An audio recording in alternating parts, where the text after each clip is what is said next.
Бид бас аж үйлдвэрээ хөгжүүлэх гэхлээр эрчим хүчний маш хүндрэлтэй байдаг учраас ер нь 25 онд эхэлж одоо бид сэргээгдэх эрчим хүчний чиглэл рүү хөрөнгө оруулалт хийж үйл ажиллагаа явуулсан.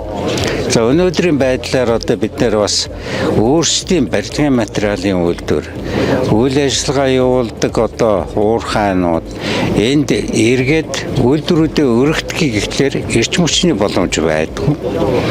Тийм учраас одоо бид нэр сэргээгдэх эрчим хүчийг бүгд найрамдах хятад улсын Huawei Group-тэй хамтарч одоо 4 үйлдвэрийнхаа одоо сэргээгдэх эрчим хүчний төслийг амжилттай хэрэгжүүлсэн. Одоо 5 дахь төсөл нь явж байгаа. За энэ бол энэ онд бараг дуусчихна. За ингэх юм бол одоо нийлбэр хүчин чадлаараа 100 мегаваттын нарны эрчим хүч дээр нь одоо 284.5 мегаватт цагийн хуримтлууртайхан хамт ашиглаж байгаа. Тэгээд төвийн эрчим хүч гэдэг. Энтэйгээ яхад үйлдвэрүүдийн найдвартай ажиллагаа нэгдүгээр тангаж байна.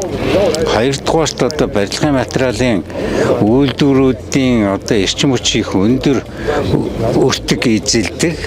Тэгээд тэр маань одоо сэргээгдэх эрчим хүчээр одоо гол их усүрээ хангаад ирэхлээр зэрэг үйлдвэрүүдийн зардал буурах, өртөг буурах, эргээд ард иргэд дээрээ ч гэсэн одоо бас үнийн өсөлтгүй барилгын материал очиж байгаа ач холбогдолтой болжээ гэж би таарж байгаа.